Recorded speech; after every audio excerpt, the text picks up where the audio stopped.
What's up? Obviously, it's very clear with my coaches on Saturday. We got back really, really late, early Saturday morning, late Friday night, however you want to look at it. That I'm extremely disappointed for our roster, for our staff. I'm not disappointed in our roster or our staff, and there's a big difference, right? And I think it's easy in moments like that to get caught up in the negativity, and there's a lot of things that we can correct. One of the things that I really issued a challenge to our players, right, that when we kind of made our team goals for the fall, and when they kind of talked about what they want to do and what they want to become, one of the things that they were glowingly talking about during that process is, Coach, you've taught us to do certain things. That's just kind of who we are and what we do. We don't necessarily need that to be a goal, right? And since day one, I've talked about before we can start winning games, we got to stop losing them. And I pointed out to our guys, to our staff, that penalties, we were an 8-3 disadvantage. Mental errors, obviously, I don't know how many they committed, but I know how many we did. And in the biggest one for me, turnover margin, we were -2. So those things are part of the process that I want them to understand, and for our coaches to understand how we call a game, how we recruit, how we build, how we practice is based on winning those three areas or doing our best to do it. And if we strike out in all three, it's going to be very hard for us to have success. So I think as a staple for us as we move forward, you can always kind of look at those margins and have a great indicator of where the game's going to go. I didn't lose sight of it was the second game of their second season. Obviously, I wanted to win it as bad as anybody. I think our guys have really challenged themselves, something I've been talking about since last spring to where we are today, to not only practice, but practice with the expectation to win. And I don't think there's anybody that can say that our guys didn't go over there with the expectation to win, the way they battled through and persevered through a tough couple moments that worked against us, right? Sometimes things go your way, sometimes they don't. But we had a situation last week where Julian Pro basically got hurt in the middle of a practice on a Thursday, which is our lightest practice day. We immediately popped Isaiah Adams out to left tackle, took Jordan Slaughter, who had really been repping at right guard with Zai, moved those guys over to left tackle, new position, left guard, new position, and the way those guys performed for 90-plus snaps was pretty incredible. Obviously, it wasn't clean, but to think about their entire week of preparation, went into different positions, and to play that way, I thought was really good. Can't lose sight of two guys, kind of two different ends of the spectrum, but Chase Brown just continues to impress me with who he is, what he represents, the way he competes.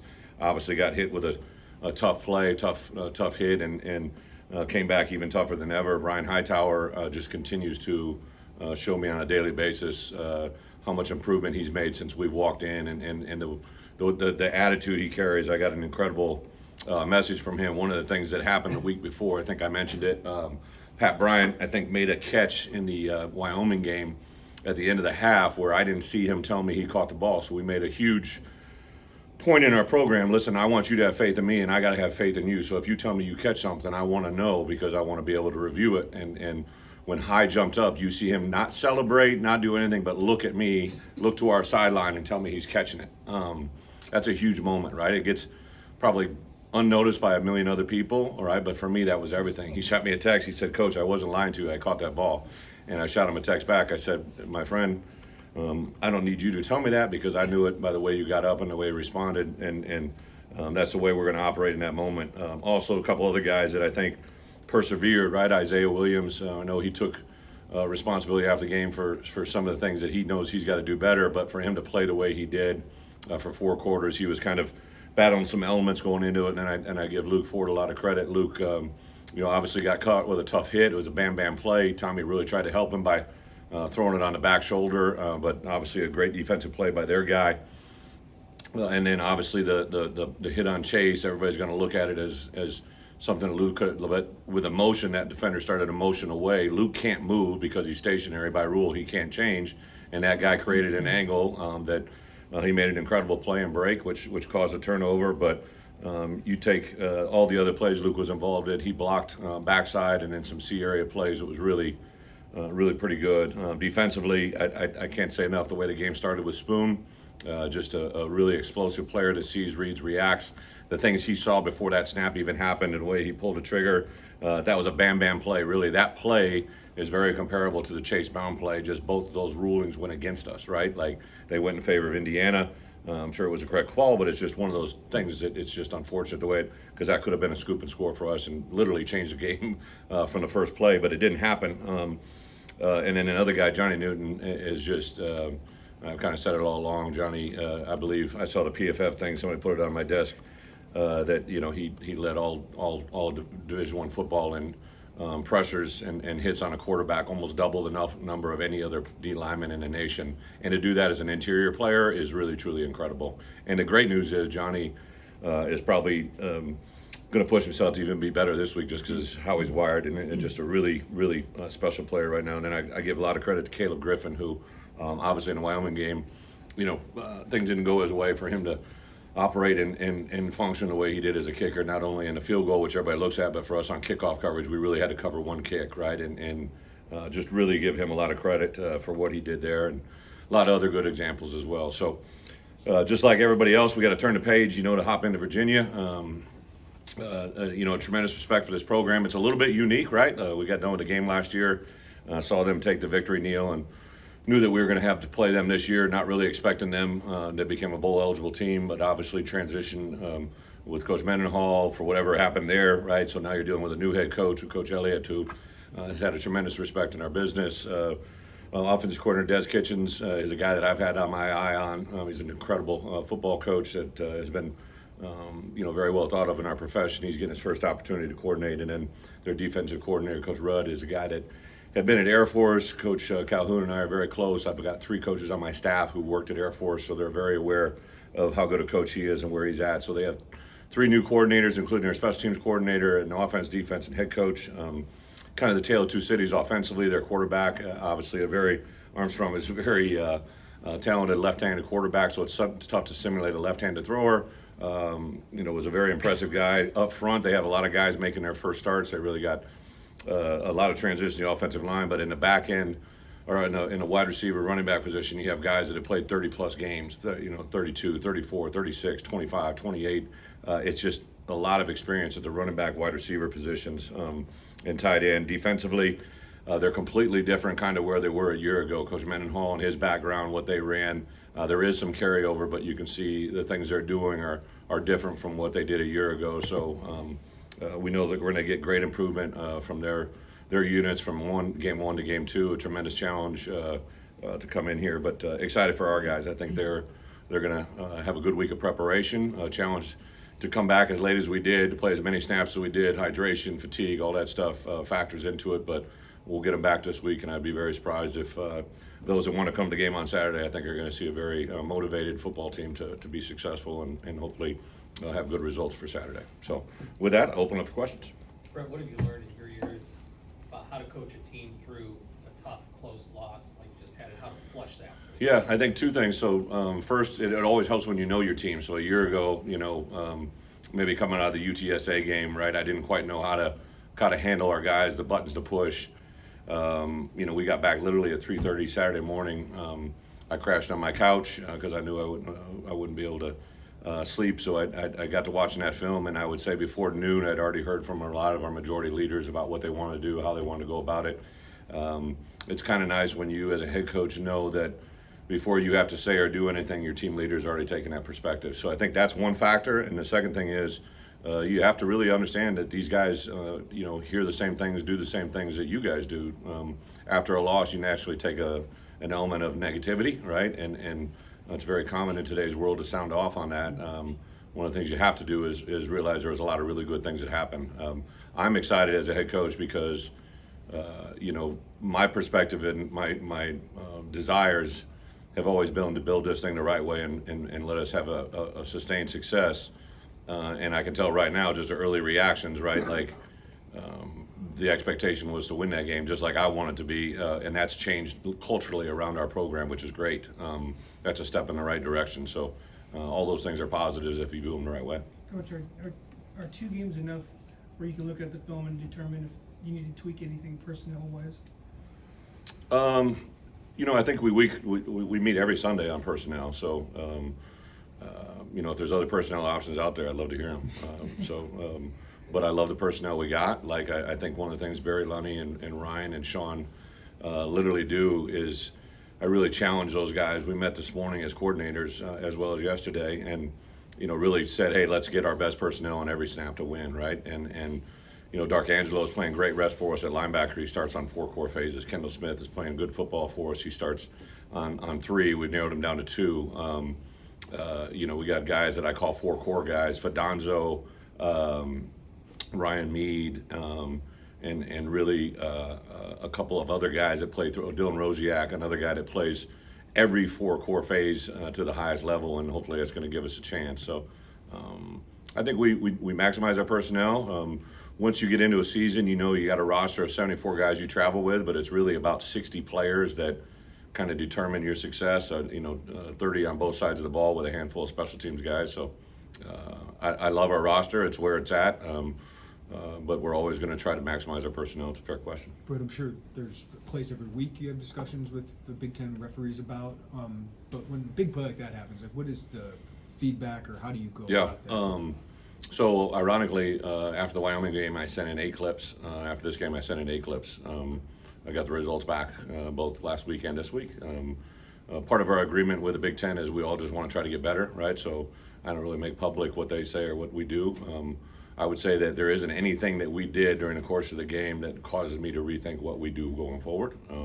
I thought our guys handled the moment. There are some moments that went against us, some bang plays. Conceptually, design-wise, obviously, you probably realize that Chase Brown, if that's going forward, it's not a turnover, it's an incomplete pass. So that's obviously something that we have to make sure we get it on every play. That's the way it was designed. It's just the way it was executed. And on the flip side of it, we have to react the same way, like when Spoon made that hit, that literally, the quarterback threw the ball from a yard line where the guy caught it. So both of them had the same distinctions, except for actually the same guy called it both times, right? And both times it just favored Indiana, and that's the way it is. I know Brian went up and competed for that ball not only once, twice, some would argue 3 times, and I think he had positive results, but that's things that we got to continue to grow from. And it's part of the reason I tell our coaches and our players, right, like here at Illinois, we haven't done a lot of great things, right, in the last 15, 20 years. There's been moments of flash and positivity, but it's kind of us against everyone, right? When you're in a position that we are at right now, we have to not only beat our opponent, we have to beat everybody else that we face, right? So I'm not saying we have to beat the refs or beat an opponent coach staff, but we have to perform at a level that's above the expectation for us to get the respect that we want to get. So we don't only have a chip on our left shoulder, we probably got one on our right shoulder.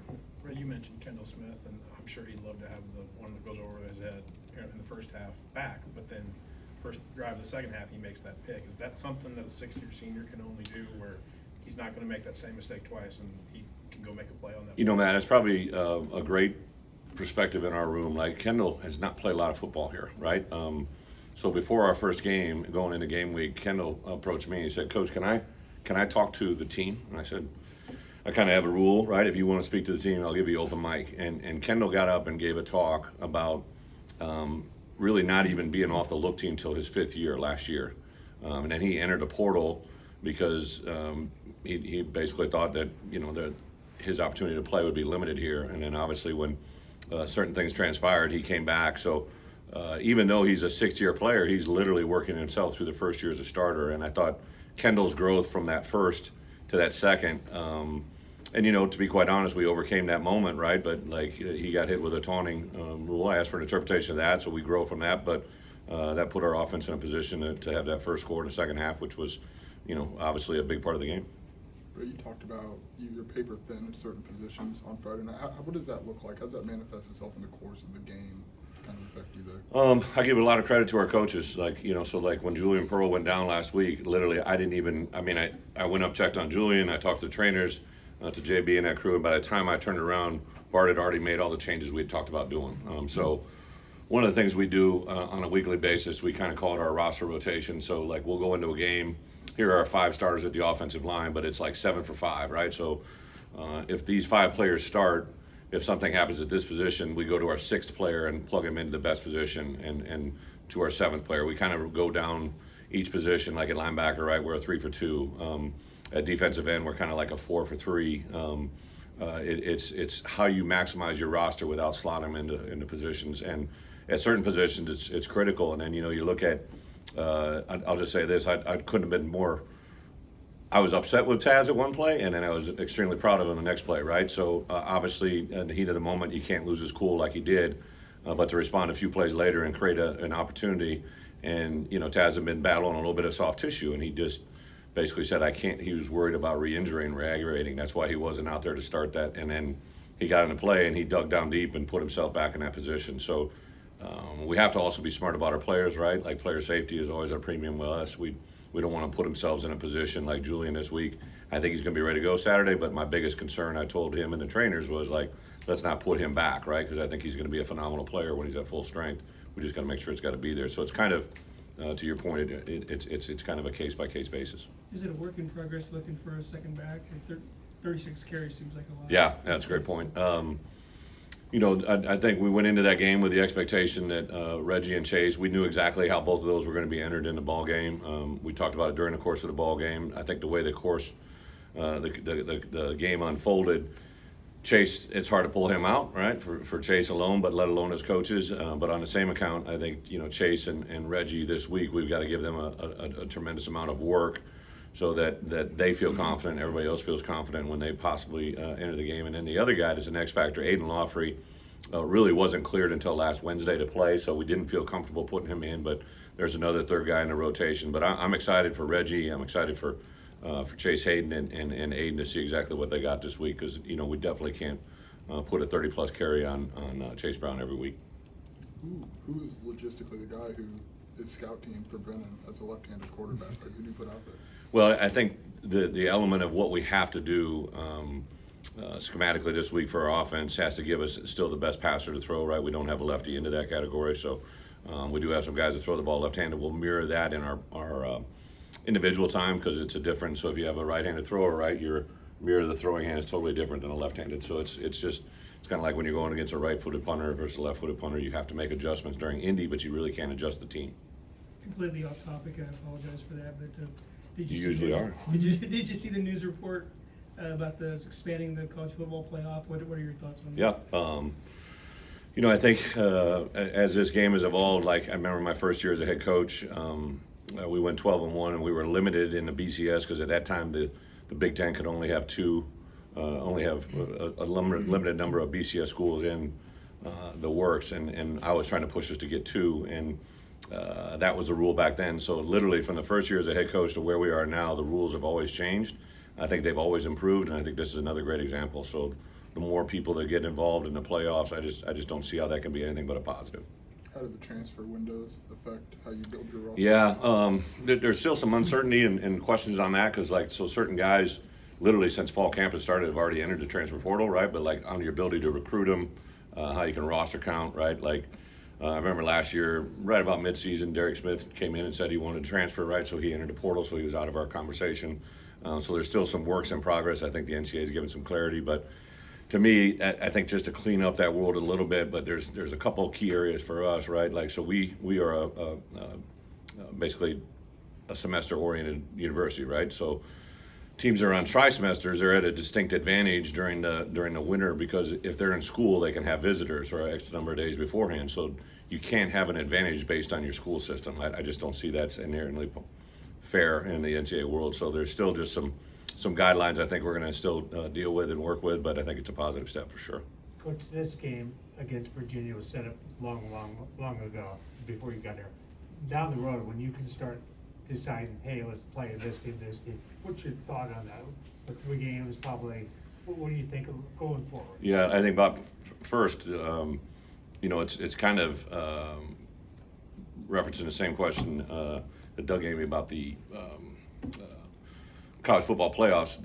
Future scheduling in college football has changed so much since I became a head coach. Back then, I remember distinctly Coach Alvarez and I in a conversation about playing TCU in a non-conference game. We had a home for home with them as Arkansas, but we were talking about playing them at Wisconsin. And the year that we were talking about playing them, we didn't schedule the game, but guess when we played them? In the Rose Bowl, right? They were undefeated, and we were there as their opponent, and lost a heartbreaker in that one. And I just think about that all the time because when you're scheduling things so far in advance, you really never know what the other opponent's going to be. I think one of the advantages of us in expansion is the NCAA, but also the Big Ten is just constantly evolving in what they're doing. Like, we don't even know next year's schedule from a Big Ten standpoint, just like this year it got changed, after the year. So I think right now we're on a little bit of a pause. It'd be a great question for our athletic director, because as a head football coach, like, obviously I love input and feedback, but I've always kind of said, just give me the schedule and let us play, right? There's different philosophies, but those might change as well. You recall like Coach Fry kind of went both ways. He played really tough teams originally and then kind of backed off a little bit. Do you kind of like that? I don't recall it that way. I remember being a freshman in 1988. We, I believe, went to Hawaii. It didn't go well, and then we came home and played Colorado, who had a few guys that played a long time in the NFL. And I remember sitting there on the sidelines as a redshirt freshman, going, "Holy cow, what a way to start!" Right? And so again, like, I think every team kind of evolves a little bit. Who would have guessed?